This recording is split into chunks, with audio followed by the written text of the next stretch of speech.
Success by US Andersen. Follow the light that illumines thy soul, nor fear if thy steps seem to plod. A man ever gains his most cherished goal when he giveth his work up to God.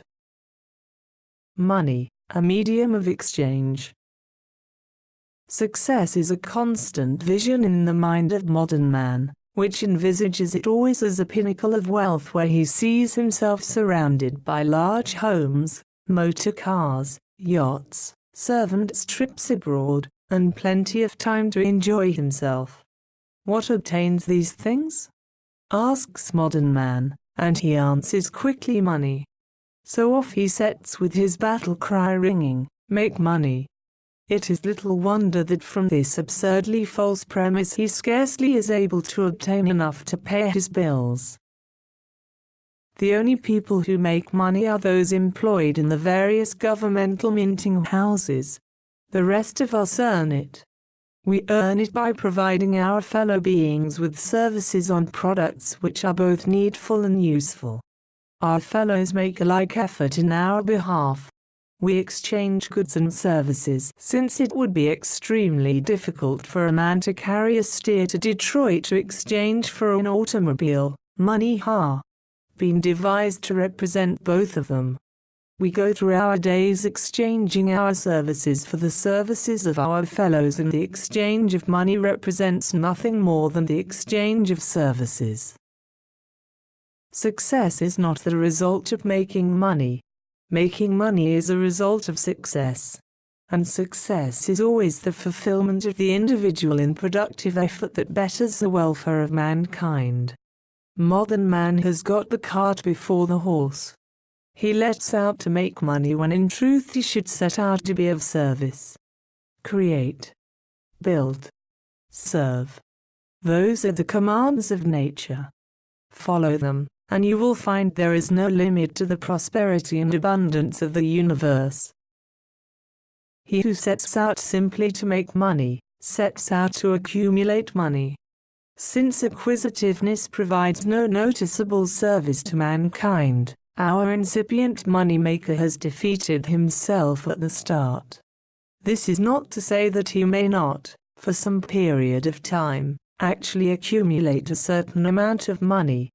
But he is certain not to be surrounded indefinitely with prosperity, for his premise is not to give but to get, and the law of mutual exchange will catch him sooner or later and exact the utmost farthing of his getting.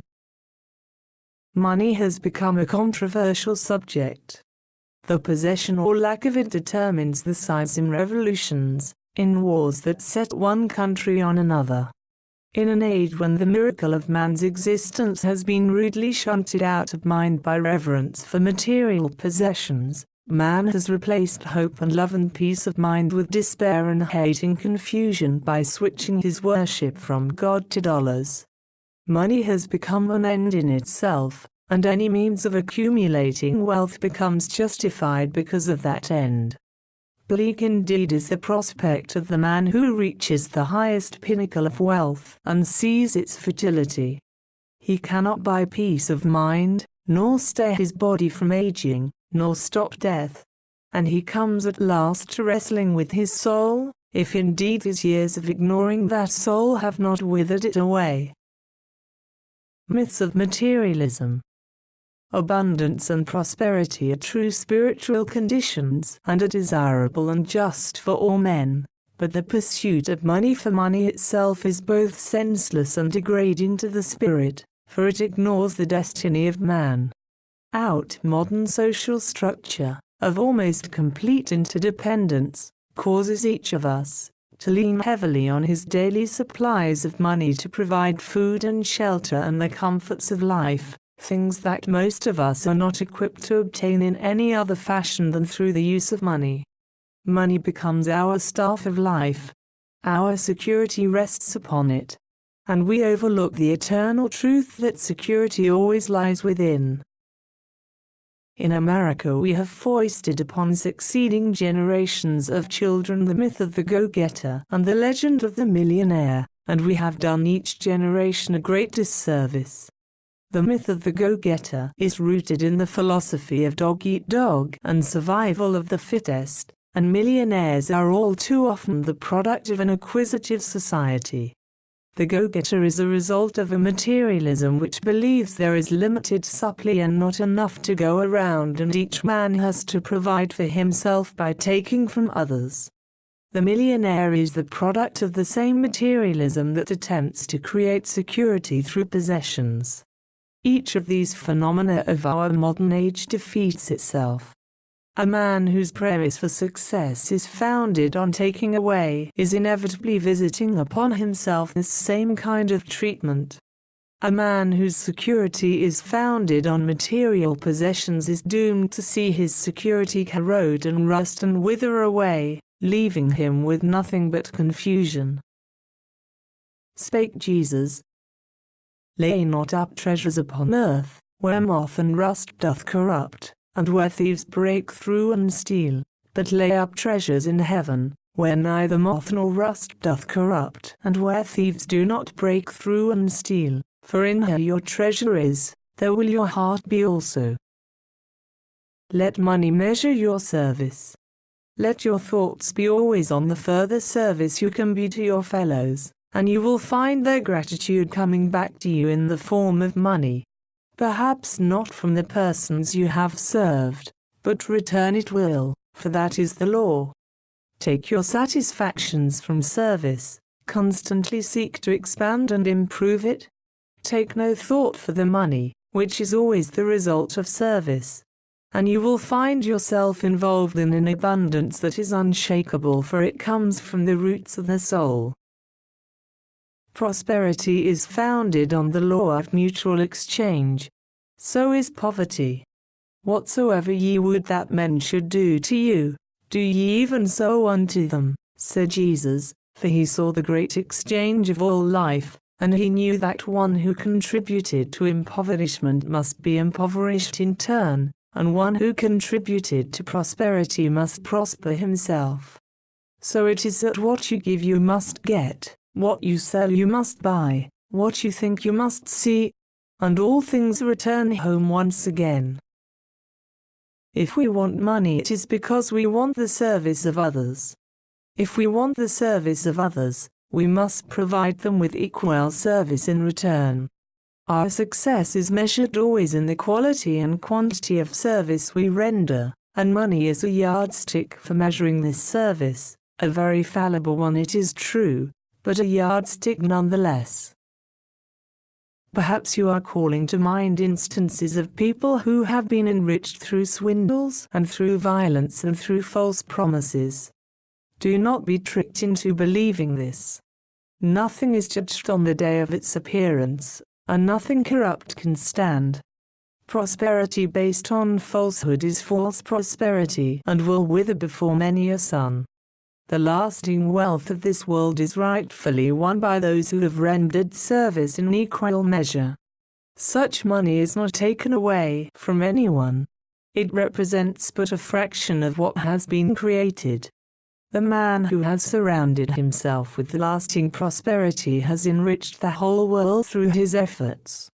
There is no limit to the abundance that can be created out of the limitless universal subconscious mind, and such abundance is available to all.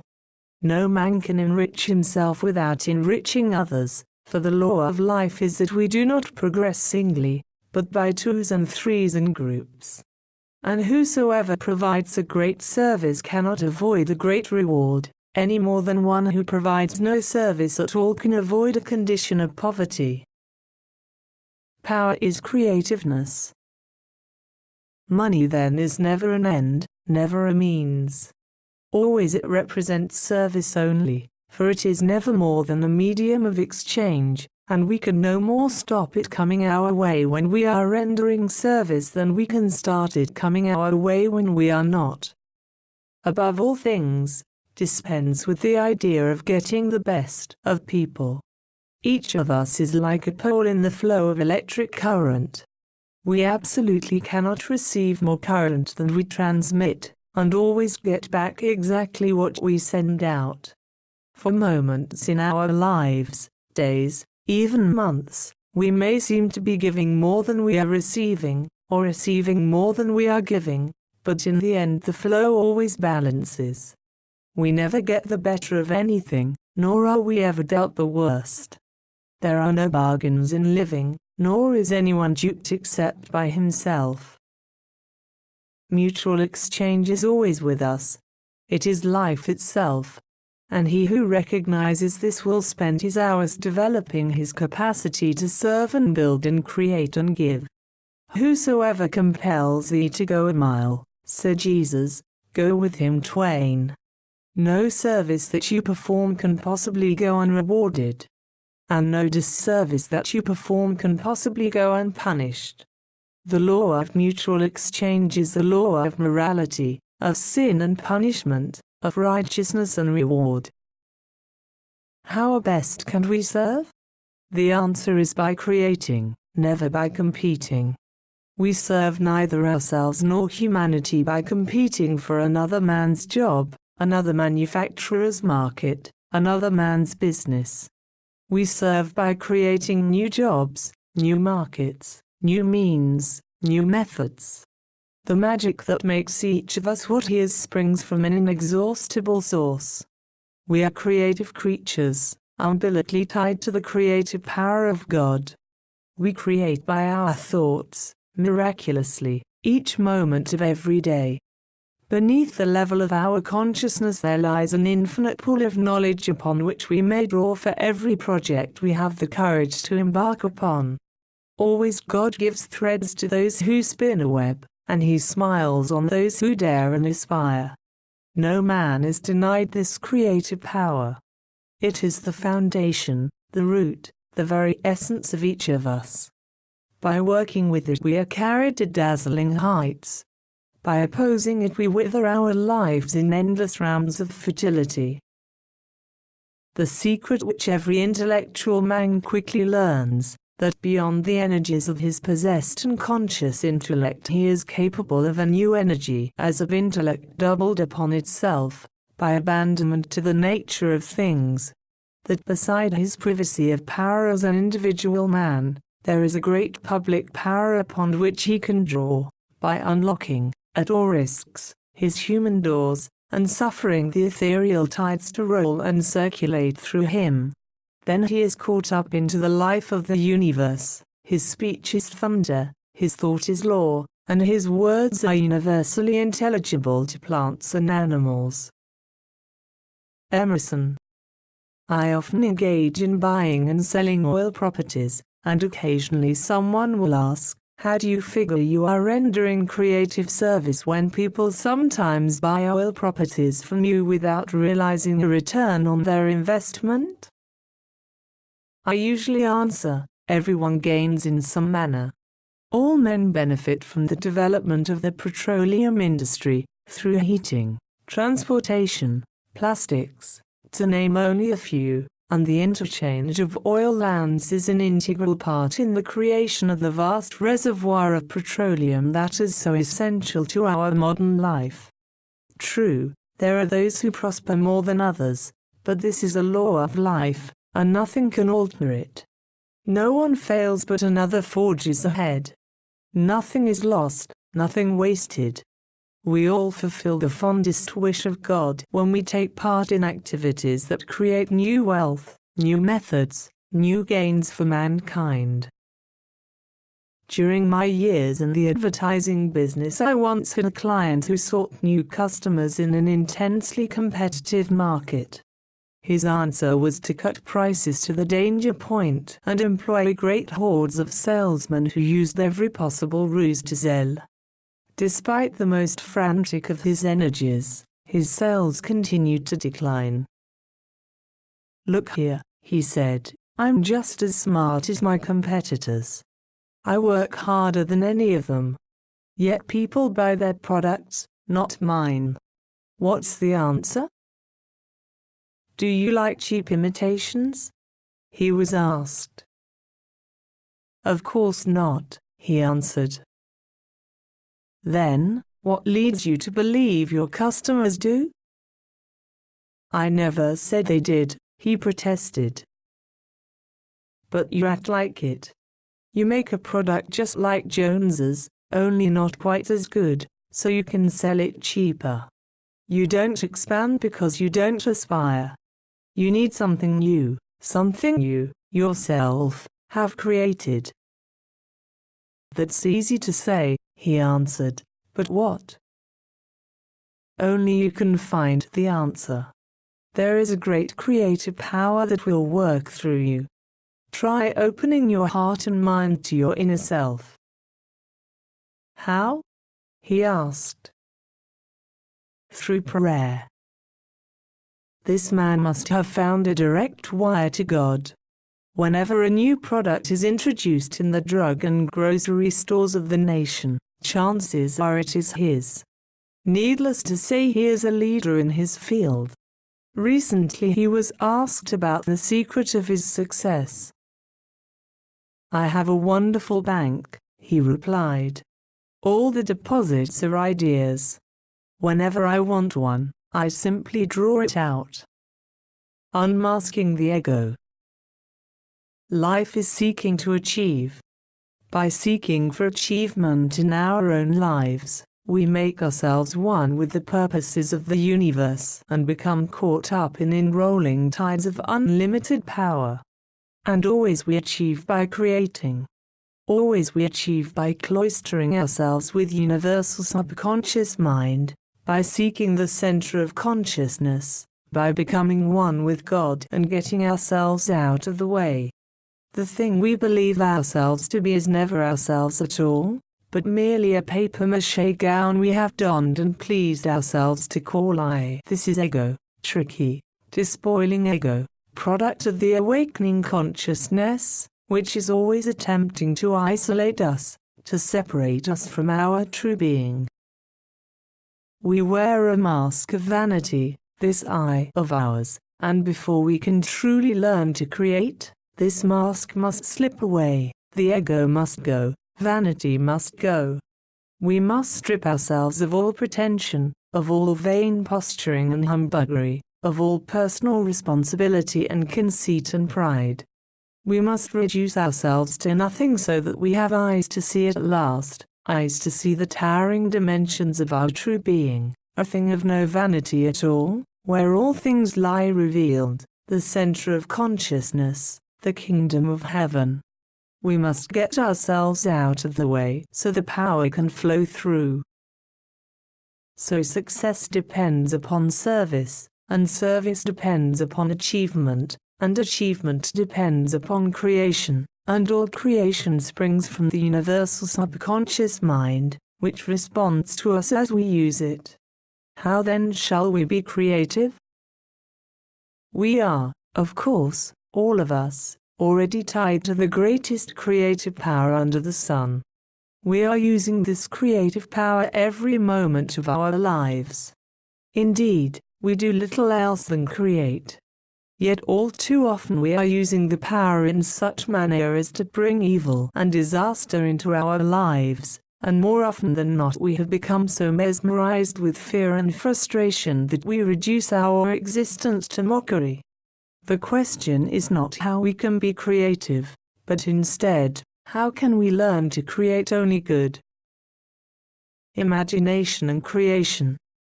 Universal subconscious mind protrudes through every conscious mind in the form of what we are pleased to call imagination.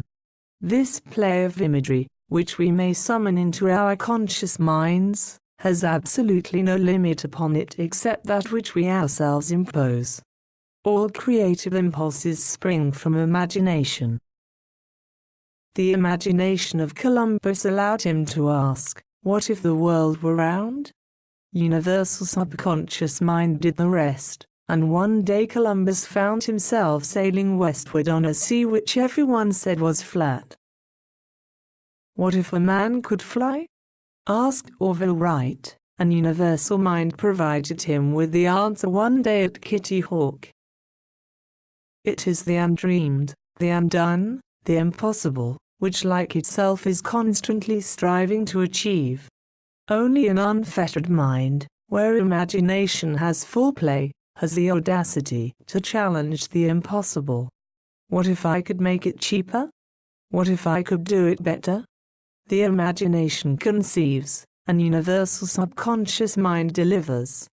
Men conquer disease, build great towers and bridges, provide transport by gasoline and diesel engine, light cities with invisible power, send pictures and voices through the air, whiz from one continent to the other via machines that travel through space. And all because the audacious imagination has dared to suppose these things were possible. All of them, every major advance made by humanity when first conceived, inspired laughter and derision on the part of vast numbers of people who would rather be little and blind and smug than big and humble and visionary.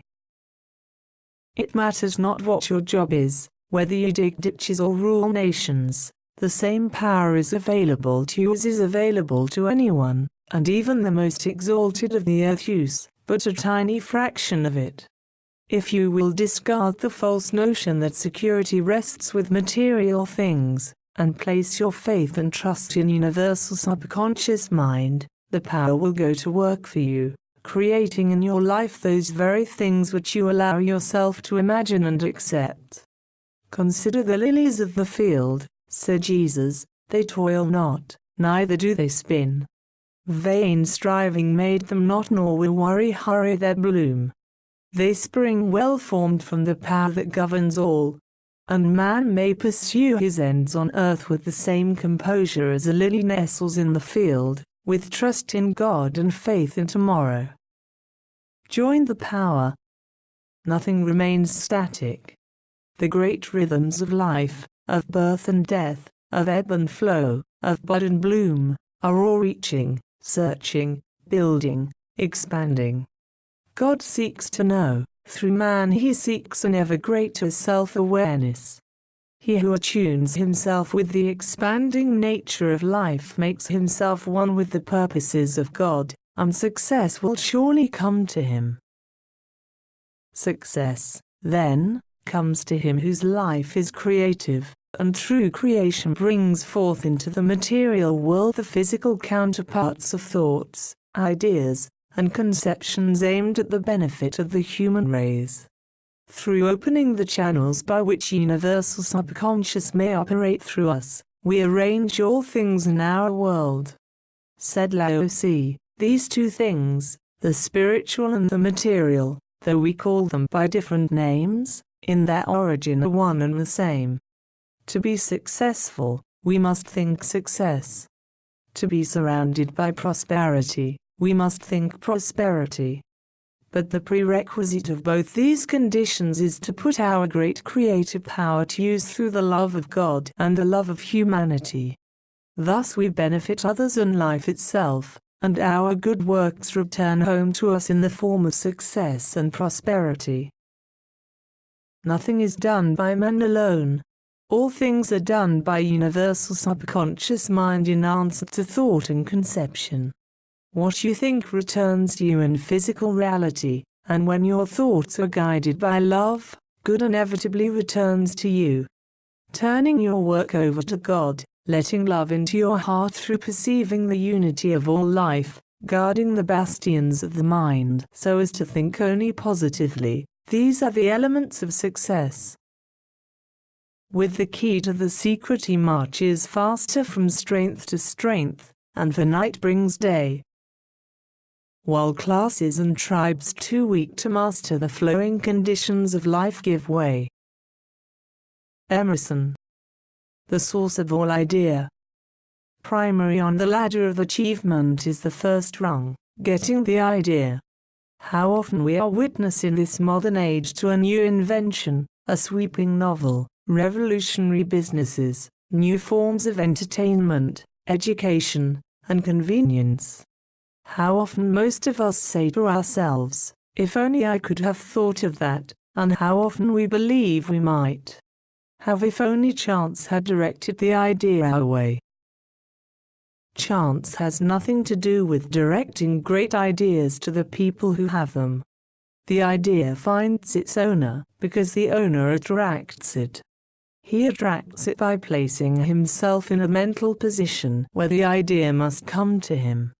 He does this by removing from his mind all barriers as to what can or can't be done, all negative thoughts concerning limitation and lack, and he puts his trust in universal subconscious mind, confident that it will deliver the answer if he has but the courage to pose the question.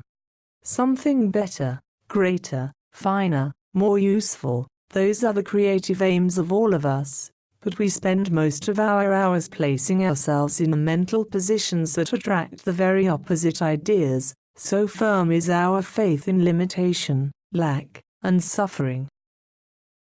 The greatest men in the world use the exact same power as the Aborigine in darkest Africa, and the great man has no more claim on this power than the Aborigine. The power is equally available to all, and it works in the life of each man according to his vision and understanding. Be assured that Einstein has no more access to this power than you, nor did Jesus. You need only open your heart, become possessed by love, free yourself from the limits of racial thinking and pain remembrance, and the power will flow through. It will deliver to you anything you can ask for with faith and courage and clear conception. Free yourself to ask the aspiring question, with complete confidence that the answer will come.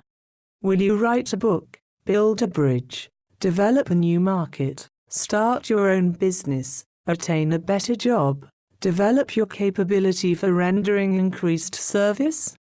Ask universal subconscious mind, how can I do this thing? Rest assured that the answer will come. Don't struggle with it. Don't snarl and doubt and wonder and fret. Simply have confidence. In a day, a week, a month, the answer will come, clearly, as if the voice had spoken in your soul. Some little thing, perfectly matter of fact, will lead to its being revealed to you.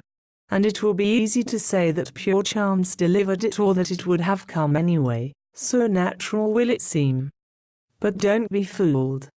What universal subconscious mind manifests in this world is always easily attributable to physical causes, but no one has ever been able to trace such a chain of cause and effect to anything other than the eternal source.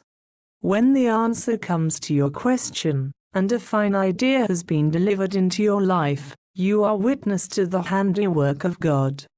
If you are wise, you will take a moment to regard this miracle with awe and humbleness. Getting the idea simply involves opening your mind and heart to attract it, with complete trust that it will be delivered to you by universal subconscious mind. Remain steadfast in your faith. The idea will come. Unloosing the deluge. Don't make the mistake of expecting that the idea will be delivered to you refined and tooled and ready for instant use. When the idea comes, it will be rough-hewed, general, and will require patient examination and refinement. Your purpose, then, must be to reduce the idea to its leanest, most beautiful, most utilitarian form. Come to complete understanding of the aim of the idea, and you will see the form take shape. Such mental vision was possessed by Michelangelo when he said, "In every block of stone there lurks a perfect form. And in every idea, rough-hewed though it be, there lies a perfect expression. Seek for this perfect expression, and it will come to you. Do not be satisfied with less." Through examination, meditation, your conception will become clear and gradually will filter down below the level of consciousness, impregnating universal subconscious mind. The greater your faith, the clearer your image, the more readily it is impressed upon the subconscious, and the sooner it will be returned to you in the physical world. If your idea was conceived in love, for service, for advancement, for building, for creating, then abundance and success will be yours when it becomes manifest. You need not drive yourself, rush about, hurry or worry. Your action will be guided by universal mind, and all the things that you need for final success will be directed into your path, even as you are directed toward them. So your tools will come, so will your workers, so finally will all the organization and help you need. Opportunity will eventually knock on your door, ring your telephone, greet you in the mails, visit you in the lunchroom, seek you at work and play and rest, so that you will wonder what deluge has been unloosed. Those who work in tune with God have an unseen army aiding them. Draw if thou canst the mystic line, severing rightly his from thine, which is human, which divine. Emerson. Every man's asset, work. Whatever we set out to do, whether in the arts or sciences, whether in manufacturing, farming, distribution, or education, must aid in the production and dissemination of goods and services that benefit the physical, mental, and spiritual welfare of society. Any other aim is error, is illusion, is therefore evil, and will return evil to us sooner or later. Thus a man who aspires to success must set out to benefit others. According to how he succeeds in this, both achievement and prosperity are his. In the complex economics of our modern world, the common asset of every man is his work, and he's rewarded according to how his labors benefit society. A great benefit has a great reward. A small benefit has a small reward. Realizing that productive land is limited and must eventually fall into the hands of the few, the benevolent state increasingly strives to place the premium on labor instead of ownership. Depending on how fairly this is done, economic freedom continues to be enjoyed even when land frontiers cease to expand. It is such a society that we live in today, one which is gradually achieving a fine moral temper by emphasizing acquisitiveness and emphasizing productivity. Today the premium is on labor, the capacity to produce. Outside the arts and sciences and personal services, most of us take our part in the production and distribution of goods. Work and the enjoyment of the fruits of our labors, such is the cycle of our material lives. And by developing our capacities for creation and production and service, our labors bear us increasing fruits. No one was ever successful at an undertaking when driven into it against his will. No one can rise to the pinnacle of his profession if he detests his job and begrudges every hour spent at it. But don't start casting around for a different job or a change of scenery. No matter how far you travel or what changes of scenery you encounter, you still take yourself with you.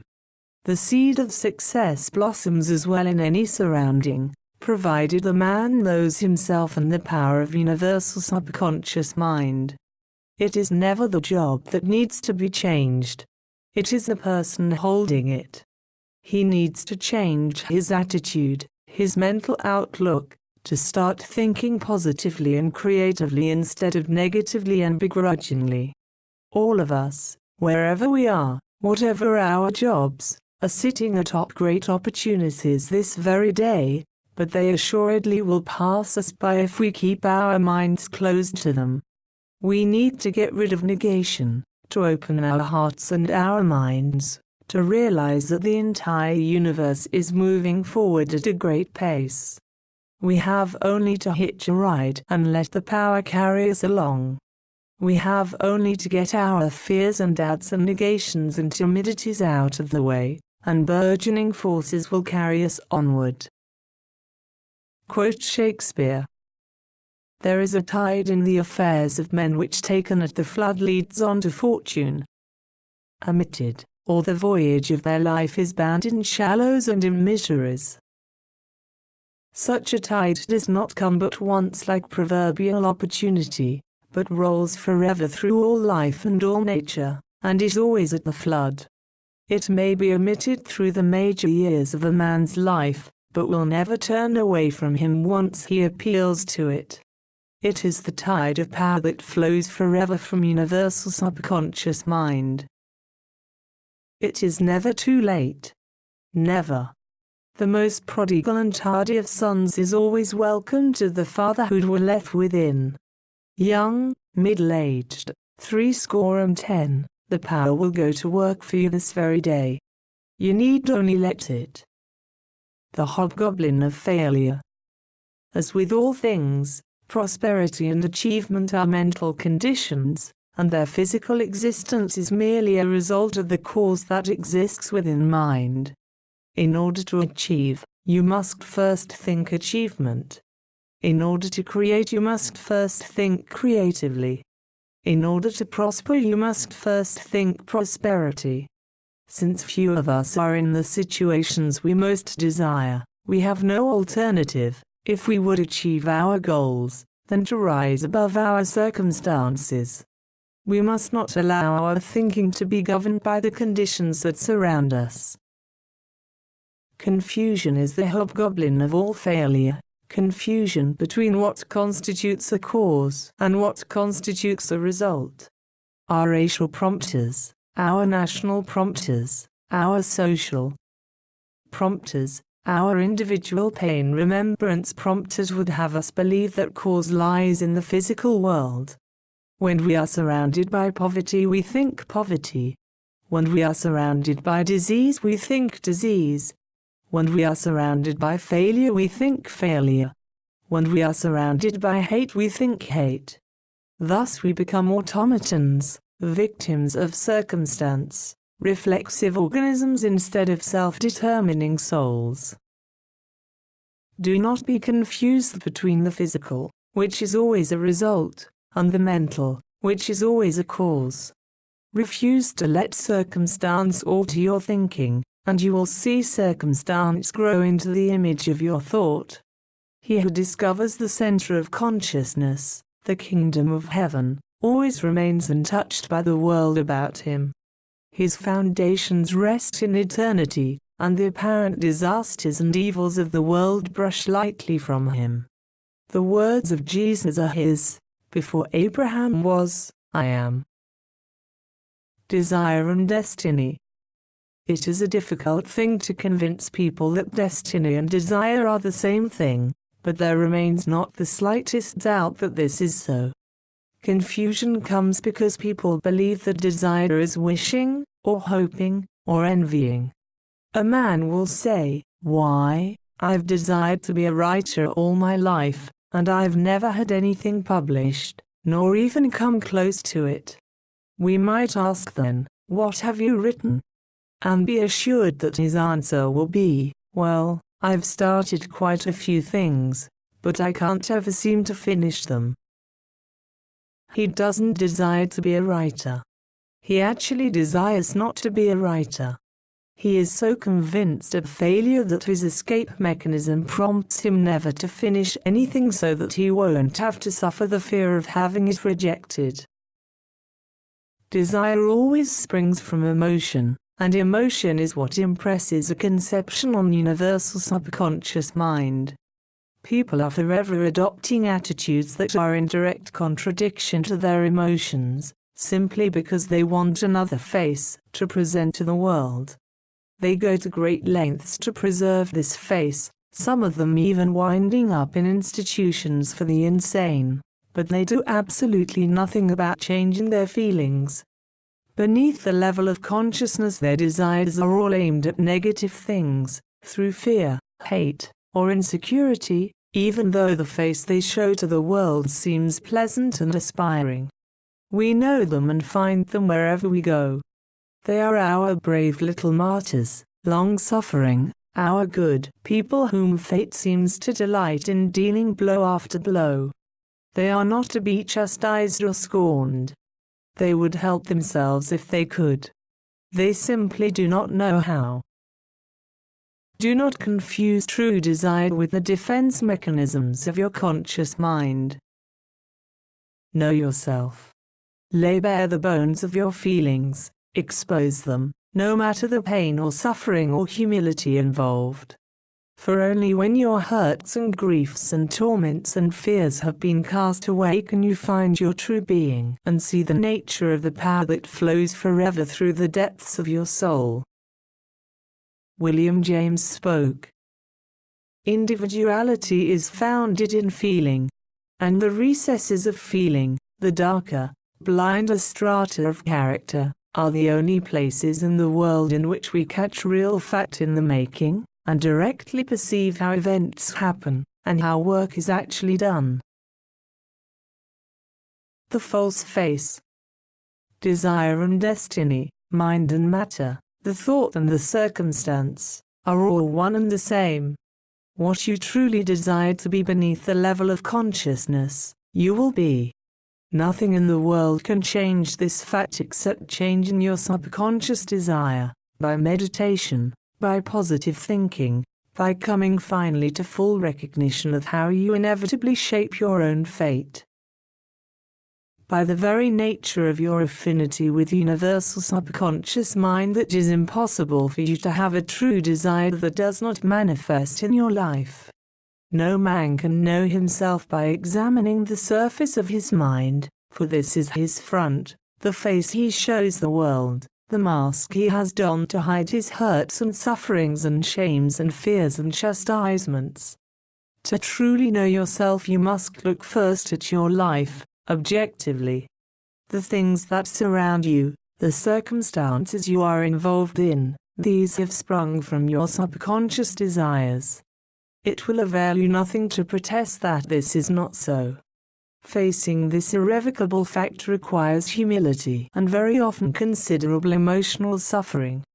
But face it you must if you are to change your subconscious desires and thus change the world about you. Take the case of the man who had failed 3 times in business. "I can't make a go of it, and I can't understand it," he said. "Each time people have been clamoring for the product has been a good one. I've been one of the firsts in the field, but each time I've fallen by the wayside while others have gone on to fortunes." "Did your failure surprise you?" he was asked. "No," he answered immediately, "I've never been able to make a success of anything." It would have been unkind at that moment to point out to this man that he actually desired failure, but that was his situation exactly. A little probing at his family history revealed that his father had been a very successful man, a particularly stern and violent man, who had terrified his son in infancy. The son's entire life had been an attempt to escape competition with his father. He was subconsciously afraid of his father, afraid of incurring his wrath if he met him on an equal plane. Thus he was afraid to succeed in business, desired failure as a subconscious means of soothing what he fancied would be his father's displeasure if he were to succeed. Psychiatry might have set him straight on this aspect of his life, and indeed it was considered, for he had a difficult time with meditation and was almost incapable of any prolonged period of positive thinking.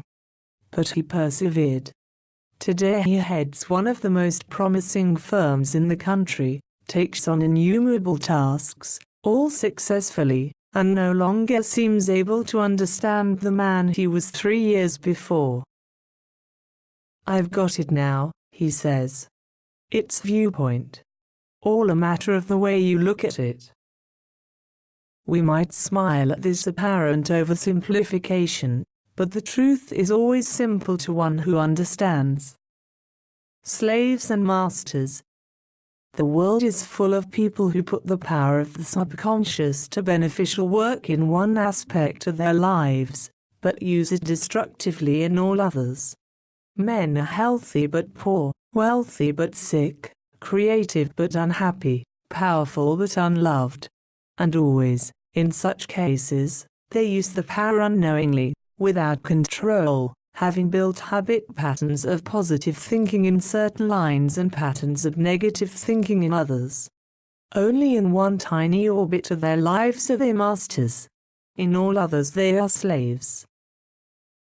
The power must work in all aspects of a man's life before he finds peace of mind and security.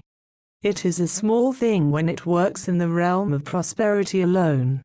Said Jesus, "What is a man profited, if he gain the whole world, and never find his own soul?"